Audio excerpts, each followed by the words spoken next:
कार्यक्रम हेलो किसान वाणी में सभी किसान भैया बहन को बहुत ही बहुत स्वागत है। आज फिर का आपके संगे कहा है हम सुनील राय। आज के अपने कार्यक्रम में विषय विशेषज्ञ पधार चुके हैं। कृषि महाविद्यालय खुरई से पधारे हैं प्रमुख वैज्ञानिक डॉक्टर शिवराम सिंह रघुवंशी जी, पशु चिकित्सक डॉक्टर अजय यादव जी। डॉक्टर साहब आप को बहुत ही बहुत स्वागत है। नमस्कार डॉक्टर साहब। नमस्कार। अपन बात करने लेते हैं आज के अपने पहले किसान भैया से। हेलो जयराम जी भैया। जयराम जी सर। बिल्कुल भैया, बहुत ही बहुत स्वागत है आपको। अपना शुभ नाम और बता देते हैं। हम बोल रहे हैं सर भोपालपुर रहली जिला सागर से पंडित ऋषिकेश। ऋषिकेश भैया बहुत दिनों बाद फोन लगाओ अपन ने।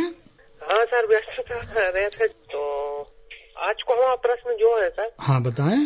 जैसे सर प्राकृतिक आपदाओं से अपन सुरक्षित कर लेते फसल हो, लेकिन जो कीट प्रकोप है, इल्ली है, ये से कैसे बचो जा सकता है दलहनी फसलों में खासकर।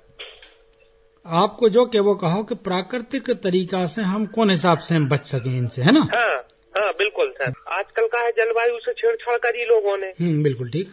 तो आपको प्राकृतिक तरीका से इल्ली को प्रकोप अपन कैसे जिनसों में खत्म कर सके, है ना? बिल्कुल ठीक है। आपकी ये समस्या को निदान करें देते हैं। प्रमुख वैज्ञानिक है कृषि महाविद्यालय खुरई से पधारे डॉक्टर शिवराम सिंह रघुवंशी जी।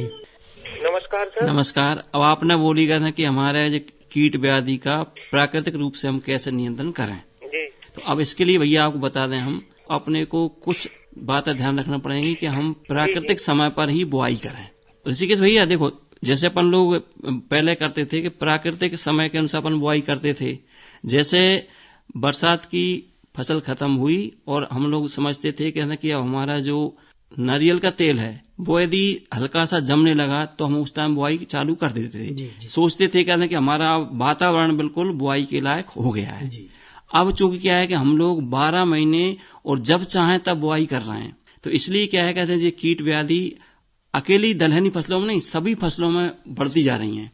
तो यदि हम जब बात आ रही है, हमारे माननीय प्रधानमंत्री जी का भी प्राकृतिक की तरफ बहुत ही रुझान बढ़ रहा है, तो प्रकृति से जुड़ेंगे तो अपने आप सब कीट व्याधि अपने आप ही नियंत्रित कंडीशन में आ जाएंगे। तो इस बात का आप ध्यान रखें।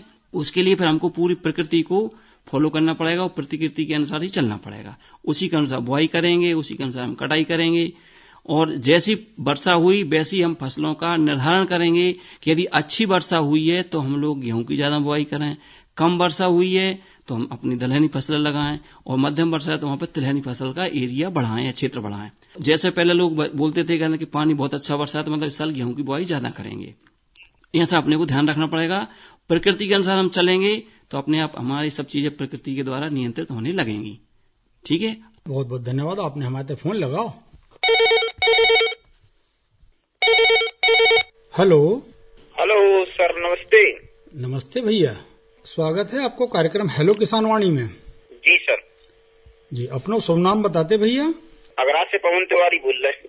पवन भैया, क्या समस्या ले आया अपन? जी सर, टमाटर की रुपाई करी थी सर, तो वो उत्पादन मतलब पेड़ सही नहीं बन रहे। अपन ने थरो लगा के उसके बाद खेत में लगा लो है? हाँ सर, मल्चिंग पे लगा है ना। अच्छा, मल्चिंग पे लगाओ है तो अपन हाइब्रिड बीज भी ले आए हुए हैं। हाँ सर। अपने संगे डॉक्टर शिवराम सिंह रघुवंशी जी हैं। आपकी ये समस्या को निदान करें दे। तो पवन भैया, जैसे अपन ने टमाटर की पौध लगाई थी और पौध के बाद अपन ने मल्चिंग में खेतों में उसको ट्रांसप्लांट कर दी है, ये समस्या थी ना, कर दी। अब आपकी उसमें सही वृद्धि अभी नहीं मिल रही होगी, यही बोल रहे हैं ना आप? हाँ सर, ड्रफ लगो है। हाँ, अपन ने जो ट्रांसप्लांट किया है टमाटर का उसको लगाए हुए कितने दिन हो गए आपको? सर अभी 20 से 21 दिन 22 दिन के अंतर हो गया। अच्छा, तो अब उसका जो अपन ने ड्रिप से अपन जो उसका न्यूट्रिएंट का मैनेजमेंट करते हैं, तत्वों का प्रबंधन, वो पूरा बराबर कर रहे हैं आपको नहीं कर रहे? जी सर, कर रहे हैं। अपन देख रहे हैं अभी कि टेम्परेचर थोड़ा सा अप डाउन हो रहा है, तो जैसे थोड़ा सा ये नॉर्मल हो जाएगा ना तो आपकी वृद्धि अच्छी होने लगेगी। यही समस्या बस्तान वाले टमाटर में भी भाई थी। आपको ड्रिप से जो अपन दे रहे हैं वो ठीक है नहीं, बाकी अपना जो 19-19-19 आता ना अपना NPK, तो उसका एक हल्का सा छिड़काव कर दो उस पर, तो पूरा अच्छी ग्रोथ कर लेगा। ठीक है ना? ठीक है सर। ठीक है ना? ठीक है सर, ठीक। धन्यवाद। धन्यवाद पवन भैया। अगले किसान भैया से बातचीत करें ओके पहले अपन सुने लेते हैं एक बहुत ही उम्दा सो लोकगीत। एको गा रही हैं उर्मिला पांडे। रसिया खानार बनाओ री रसिया खा, रसिया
हेलो।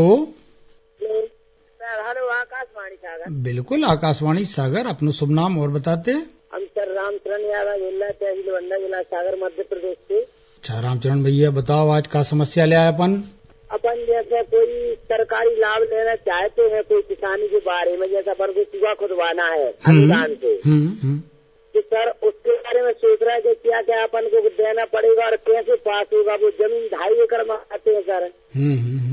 इसके बारे में कोई जानकारी दे मेरे को। सरकारी जो अनुदान का कुआ है, पानी की सिंचाई की कमी है, तो मैं इससे निवेदन करना चाहता हूँ आपसे।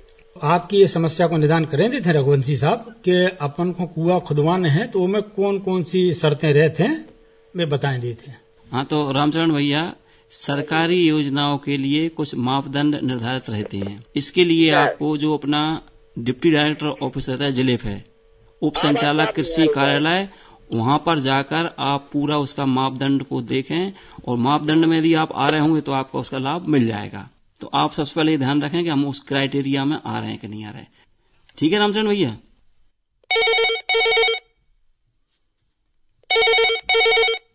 हेलो। हेलो जी सर, नमस्ते। नमस्ते भैया, स्वागत है आपको कार्यक्रम हेलो किसान वाणी में। जी सर, ग्राम मंडला सर गोलू यारवार बात कर रहे थे सर।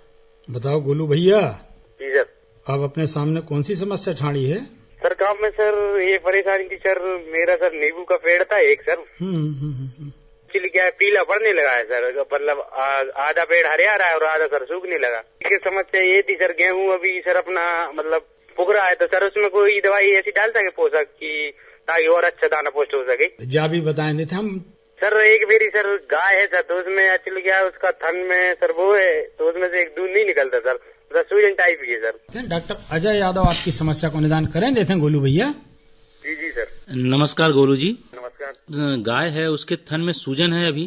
जी सर, उसको सर सूजन है, तो सर उसमें से दूध नहीं निकलता है सर। कितने दिन से सूजन है ये?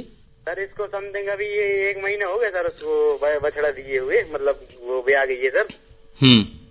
तो सर तभी से सर उसमें सूजन है सर, उसको लगाते भी नहीं है अपन। देखिए गोलू भैया, सबसे बड़ी दिक्कत तो यही हुई है कि आपने 1 महीने का इंतजार कर लिया। जी सर। दूध एक ऐसा माध्यम है जिसमें जो है कि कीटाणु बहुत जल्दी जो है कि पनपते हैं, उनकी ग्रोथ बहुत अच्छी होती है उसमें दूध के माध्यम में। जी जी सर। गाय ब्याई थी, उसमें दूध भरा हुआ था और आपने दूध निकाला नहीं, और उसमें जो है कि उसमें जीवाणु थे, वो ग्रोथ करते करते पूरे उस थन को कठोर कर दिए हैं, क्योंकि उसमें जो है कि जीवाणु थे। जीवाणुओं को हटाने के लिए एंटीबायोटिक्स का उपयोग करना पड़ता।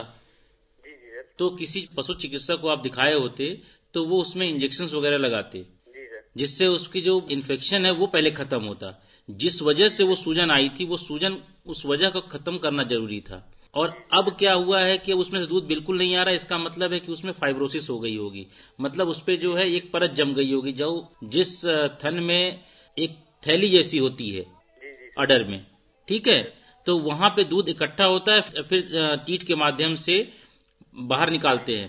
फाइब्रोसिस होने की वजह से वहां पे अब दूध इकट्ठा ही नहीं हो पाता, तो वो थन पूरा खराब हो गया है। वो सही नहीं हुआ। अब वो सही होने के चांस देखने के बाद ही समझ में आएगा। जब पशु चिकित्सक को आप दिखाएंगे तो वो बता सकता है कि ठीक हो पाएगा कि नहीं हो पाएगा। मेरा आप लोगों को सुझाव है कि जैसे ही आपके पशुओं में अगर थन की समस्या पहली बार दिखाई दे, थोड़ा सा भी सूजन रहे, भले ही दूध स्वच्छ ठीक आ रहा हो, अगर लेकिन सूजन दिखाई दे तो आप डॉक्टर को जरूर दिखाएं। जी जी सर। ये सोचा कि सर ये हो सकता है बछड़ा की वजह से, वही दिक्कत है, बछड़े की दिक्कत की वजह से भी हो सकता है। जब बछड़ा दूध पीता है तो दबा देता है कभी कभी थन को, तो उसकी वजह से भी सूजन आ जाती है। लेकिन इसका मतलब ये नहीं है कि वो सूजन आई है तो अपने से ठीक हो जाएगी, क्योंकि बछड़ा जब मुंह से जब दूध पी रहा है और थन की जो है कि सेंटें जो खुली रहती हैं, तो उस वहां से इन्फेक्शन थन के अंदर चला जाता है। अब इन्फेक्शन जब अंदर चला गया, एक तो चोट थी, ऊपर से इन्फेक्शन चला गया, तो वहां पे इन्फेक्शन की वजह से थोड़े दिनों बाद उसमें दूध भी खराब आना शुरू होगा, चीथड़े बन के निकलने लगते हैं, कभी कभी खून आता है। उसमें सर पीला पीला टाइप का आ रहा था। बिल्कुल वही दिक्कत है, वो इन्फेक्शन की वजह से था। कभी कभी चीथड़े आते हैं, कभी जो है कि खून आता है, कभी कभी आप देखे होंगे कि पानी पहले आता है, पानी जैसा दूध आता है। कारण और था सर, मैं आपसे जानकारी जानूं सर, जैसे अगर गाय में कम फैट निकल रहा है सर, उसमें भी कुछ लक्षण होते क्या? देखिए, गाय में जो फैट कम निकलता है, फैट के लिए तो क्या होता है कि जो अपने नस्लवार लगभग फैट डिसाइड होता है, लेकिन कुछ चीजें अपन करके फैट को बढ़ा सकते हैं। अगर हम जो है कि संतुलित दाने की मात्रा और भूसे की मात्रा बना करके दें और साथ में हरा चारा, तो उसका फैट आपको बढ़ा हुआ मिलेगा। डेयरी कर रहे हैं और फैट दूध डेयरी पे अगर अपना दूध सप्लाई कर रहे हैं तो वहाँ फैट से ही उसकी मापदंड होता है। तो फैट एक बहुत जरूरी फैक्टर है आपके दूध का उचित मूल्य मिलने के लिए। तो इसके लिए आप संतुलित आहार, दाना के साथ भूसा और साथ में हरा चारा, ये तीनों चीजें मिला करके दें। ठीक है गोलू भैया, आप पहलो प्रश्न जो है तो अपनो कि अपनी नींबू है वो आधो पीरो पड़ेगा वो आधो हरीरो है। जी जी सर जी। तो रघुवंशी साहब करवा दे रहे हो पूरो हरीरो। जी जी सर बिल्कुल सर। तो गोलू भैया जो नींबू का पौधा है ना, तो जितना उसकी जितनी उसकी छांव बनती है नींबू के पौधे की, तो उतना क्या आप उसमें निदाई गुड़ाई करके और उसमें करीब 2 किलो अपना केंचुआ की खाद ले लें और उसमें करीब 100 ग्राम अपना NPK 1232 खाद मिला के उसको पूरा चारों तरफ छिड़क के और अच्छा बढ़िया मिक्स करके पानी दे दें। तो उससे क्या पूरा पौधा आपका बढ़िया अच्छा हो जाएगा। और साथ साथ में जो अपना तना है ना, उस पर अपना जो बोर्डो मिश्रण आता है, कॉपर सल्फेट और चूना, उसकी पेस्ट बना के पौधे पे तने पे लिपाई कर दें, जिससे कि ऊपर से जो एक सूखने की बीमारी आता है वो इसमें नहीं आ पाएगी। ठीक है गोलू भैया। अब दूसरी समस्या और कौन सी थी इनकी, गेहूं वाली? गेहूं सूख रहा है सर, कोई दवाई डाल सकते हैं क्या? हाँ, अब गोलू भैया यदि तुम्हारा गेहूं का पौधा यदि छोटा है, अभी ऐसा अपन बाली नहीं निकल पाई, बाली पहले की अवस्था है, तो उसमें क्या है आजकल गेहूं में एक हल्का सा आता है जिसको बोलते हैं आजकल जड़ माहू। तो उसमें क्या है कि आपको शाम को इस टाइम 4 बजे उस पौधे को उखाड़ कर देखना और एक अपना सफेद पेपर पर रखना। यदि हल्के से कुछ आपको कीटाणु चलते हुए दिखें तो समझ जाओ कहते हैं कि उसमें आपका जो जड़ माहू का प्रकोप है। और अधिकतर गेहूं में आजकल जड़ माहू आ रहा है, तो उसके लिए आपको जो अपनी एक दवाई आती है क्लोरोपाइरिफॉस, इसका दानेदार भी आता है, वो जहां आपकी चांदों में जो दिख रहा है कि यहाँ हल्का सा गेहूं पीला पड़ रहा है, वहां पर उसको भुरकवाव कर दें तो जड़ माहू खत्म हो जाएगा, तो आपका गेहूं सामान्य हो जाएगा। ठीक है गोलू भैया। तो ये छोटी छोटी समस्याएं थी आपकी, इनको आप उपचार करके अपना बचाव कर सकते हैं। एक और किसान भैया से अपन बातचीत करें, ओके पहले अपन सुने ले थे रविशंकर सोनी को गाओ भाव जो लोकगीत।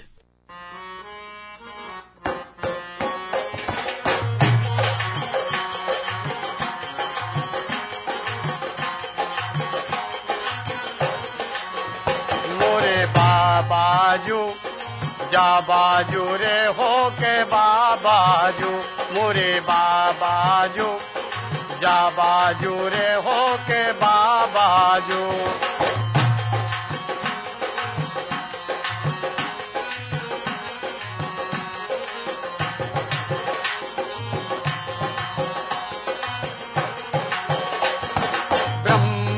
विष्णु महेश कहाए, ब्रह्मा विष्णु महेश कहाए,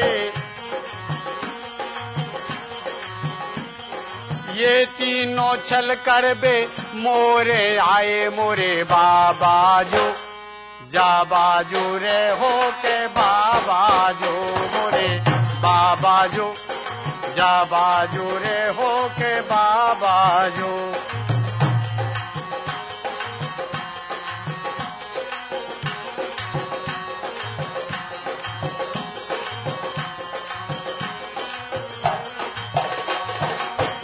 रामानंदी तिलक लगाए, रामानंदी तिलक लगाए, उनके ठन गन मोइना पोसाए, मोरे बाबाजू जा बाजू रे हो के बाबाजू, मोरे बाबाजू जा बाजू रे हो के बाबाजू।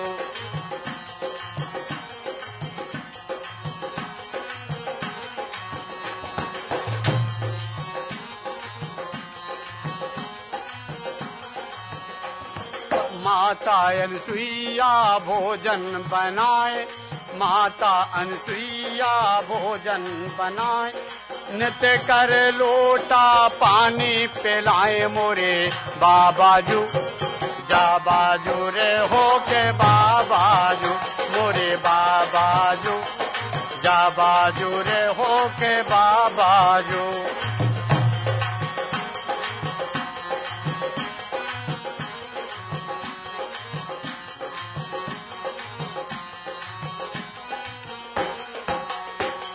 माता अनसुईया अर्थ ही लगाए, माता अनसुईया अर्थई लगाए, तीनों उनने बालक बनाए मोरे बाबाजू, जा बाजू रे हो के बाबाजू मोरे बाबाजू, जा बाजू रे हो के बाबाजू।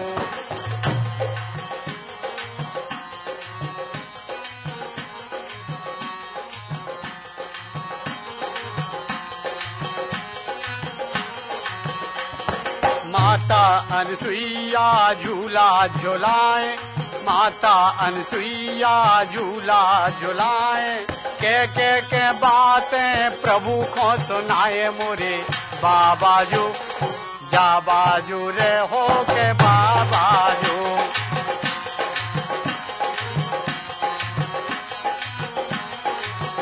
मोरे बाबाजू, जा बाजू रे हो के बाबाजू, मोरे बाबाजू, जा बाजू रे हो के बाबाजू, मोरे बाबाजू, जा बाजू रे हो के बाबाजू, मोरे बाबाजू, जा बाजू रे हो के बाबाजू, मोरे बाबाजू, जा बाजू रे हो के बाबाजू, मोरे बाबाजू, जा बाजू रे हो के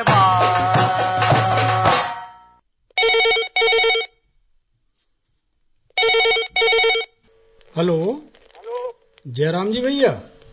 जयराम जी बहुत ही बहुत स्वागत है कार्यक्रम हेलो किसान वाणी में। भैया हम गुड्डू चित्र बोल रहे बमौरी डूंगरा जिला सागर से। हमारी भैंस क्या है तो वो अच्छे मौका पे आगा विशेषज्ञ महोदय, गर्मियों में पत जाते है हमारे, तो वो तुम जांचता जो को चुके तो है हमारे गांव में बतबो का हाउ तो हमारी भैंस लगा थे जो अंतिम पे पता थे, तो हमें अप्रैल से बतबो चालू हुई है, तो वो बताए डॉक्टर महोदय के क्या उपाय करें कि जो हमारी भैंस बते ने। बिल्कुल ठीक है गुड्डू भैया, डॉक्टर अजय यादव आपकी समस्या को निदान करें देते। नमस्ते गुड्डू भैया। क्या है जो बतने की समस्या जैसे आप बता रहे हैं ना, और खास करके उन पशुओं में होता है जो दूध दे रहे होते हैं, तो अप्रैल के महीने से अपने पास नया भूसा आता है। जब नया भूसा आता है तो उसमें कुछ चीजें ऐसी होती है कि जो फास्फोरस को बाइंड करके निकाल देती हैं। इसलिए जब आप नया भूसा अपने पशुओं को देना शुरू करें तो पहला ध्यान रखें कि उसको अच्छे तरीके से धुल ले पानी से डाल करके, फिर उसे अपने पशुओं को दे। एक समस्या तो यहां से निदान हो जाएगा। क्योंकि गर्मियों के मौसम में हरा चारा नहीं मिलता अपने को, अब हरा चारा नहीं मिलता है और जो दूसरे पोषक तत्व वो प्रॉपर नहीं मिल पाते हैं, और दूध निकल रहा है तो कैल्शियम के साथ फास्फोरस और दूसरे पोषक तत्व जो है दूध में से निकलते रहते हैं, तो हमें उसकी पूर्ति करने के लिए एक सप्लीमेंट देना रहेगा। चाहे हम कैल्शियम का सप्लीमेंट दें या कैल्शियम के साथ मल्टीविटामिन का सप्लीमेंट उसको लगातार देते रहे, तो ये बतने की समस्या नहीं आएगी। ठीक है गुड्डू भैया, धन्यवाद भैया, आपने हमारे पे फोन लगाओ, बहुत ही बहुत धन्यवाद आपके लाने। हेलो बहादुर बस स्टैंड रामपुरिया जनता पंचायत बड़ा मलाया जिला छतरपुर बुंदेलखंड से बोल रहा हूँ सर। नमस्ते। हाँ सर, मेरे को मेरा गांव में मेरा गेहूं लगाया है, हाँ? वो सबके में बाल बड़ा बड़ा हो गया, लेकिन इसका गेहूं का बाल है ना जो छोटा है और पानी तो बहुत ज्यादा दिया और पीला बढ़ गया है, तो क्या कारण है? बिल्कुल ठीक है, कौन सी किस्म लगाई थी जो आप बता सकत हो? लोकमान। लोकमान। आपकी समस्या को निदान करें देते हैं रघुवंशी साहब, ध्यान से सुनियो है। हाँ जी हाँ जी। तो चक्रवर्ती जी, जो आपका प्रश्न है, बहुत से किसान भाई सोचते हैं कि हम ज्यादा यूरिया यदि देंगे तो हमारी उपज ज्यादा निकलेगी, जबकि ऐसा नहीं होता है। अकेले यूरिया से पौधे की बढ़वार होती है, और जब पौधा तो खूब बढ़िया बढ़ जाएगा, हरा भरा रहेगा, लेकिन उसका प्रॉपर अपने को न्यूट्रिशन करेंगे, जैसे कि NPK 12-32-16 यदि हमने सही अनुपात में दिया है तो पौधे की संतुलित वृद्धि होगी और उसमें सही मात्रा में उसकी बाली आएगी। या अपन ने बहुत ज्यादा घना बो दिया है, हर दाने से एक नया पौधा निकलना चाहिए, तो जितने हमारे पौधे पास पास रहेंगे उतने वो लंबे ऊंचे जाएंगे और बाली उतनी ही छोटी रह जाएगी। जैसे ये तो रहा अपना गेहूं का उदाहरण, ऐसे चने में भी होता है। चना यदि अपन ने ज्यादा घना बो दिया तो चने के ऊपर टॉप पे 4-5 से 10-20 फूल आ जाते हैं, बाकी जगह पूरा चना घना रहता है। तो ये ध्यान रखें कि आपने गेहूं घना बोया होगा बहुत ज्यादा, या फिर ज्यादा यूरिया दिया होगा। दो में से कोई ना कुछ कारण रहा होगा। और वैसे जहां तक मेरे को लग रहा है कि उन्होंने दोनों काम किए हैं साथ साथ में, बीज भी ज्यादा डाला है और साथ साथ में यूरिया भी ज्यादा दिया, और पानी भी ज्यादा दे दिया। और पानी तो दिया है कि खाद दिया तो पानी तो दिया ही है आपने, तो बढ़वार अच्छी हो गई, बेहतरीन। ठीक है चक्रवर्ती जी, आपकी समस्या को निदान होगा। बहुत ही बहुत धन्यवाद आपके लाने। हेलो। हाँ हेलो, आकाशवाणी सागर कार्यक्रम हल्लू किसान वाणी। बिल्कुल सही। सलमान बोल जाता है ना से। स्वागत है सलमान भैया आपको। हमने पालक की भाजी भाई थी, सुबह पीली पड़ रही है अपनी। आपकी पालक की समस्या को निदान करें देते रघुवंशी साहब, सुनियो ध्यान से। और धनिया भी है अपने दूसरा खंबाई थी अपन ने। धनिया में म्याऊं हो रही है और पालक पीली पड़ रही है। ठीक है, आपकी समस्या को निदान करें देते रघुवंशी साहब, सुनियो ध्यान से। आपका धनिया भी है और पालक की भाजी भी है, दोनों यदि पीले पड़ रहे हैं तो इसमें सबसे ज्यादा ये देखने में आता है कि यदि अपने खेत में अपन ने पानी ज्यादा दिया है और पानी यदि कहीं रुक जाता है तो वहां पर ये पीलापन आता है। तो अभी यदि आपने दूसरा पानी जल्दी दिया है तो थोड़ा सा उसको देख लो आप, 4-6 दिन धूप बढ़ेगी तो आपको पीलापन अपने आप धीरे धीरे कम हो जाएगा। ठीक है। और तीसरा आपने बताया इसमें कि हमारे इसमें माहू भी आ रही है। अपन लोग यदि सड़क पर निकलते हैं तो बहुत माहू है, हर फसल में माहू। तो कहने का हमारा मतलब ये कि माहू जो आ रही है उसके लिए अपनी दवाई आता है इमिडाक्लोरोपिड। ठीक है, इसका आपको स्प्रे करना है, क्योंकि अब जैसे बादल होते हैं, ठीक है, उस टाइम इसके थोड़ा सा प्रकोप बढ़ जाता है और वैसे इससे कंट्रोल हो जाएगी। ठीक है सलमान भैया, आपकी समस्या को निदान होगा। आपने हमारे फोन लगा, बहुत ही बहुत धन्यवाद आपके लाने भैया। नमस्कार। नमस्कार। तो माला खरो जो हतो कार्यक्रम हेलो किसान वाणी। आज के अपने कार्यक्रम में जो विषय विशेषज्ञ पधारे हते, कृषि महाविद्यालय खुरई से प्रमुख वैज्ञानिक डॉक्टर शिवराम सिंह रघुवंशी जी, पशु चिकित्सक डॉक्टर अजय यादव जी, आप और से बातचीत कर रहे थे हम सुनील राय। सबाई जनाखा राम राम।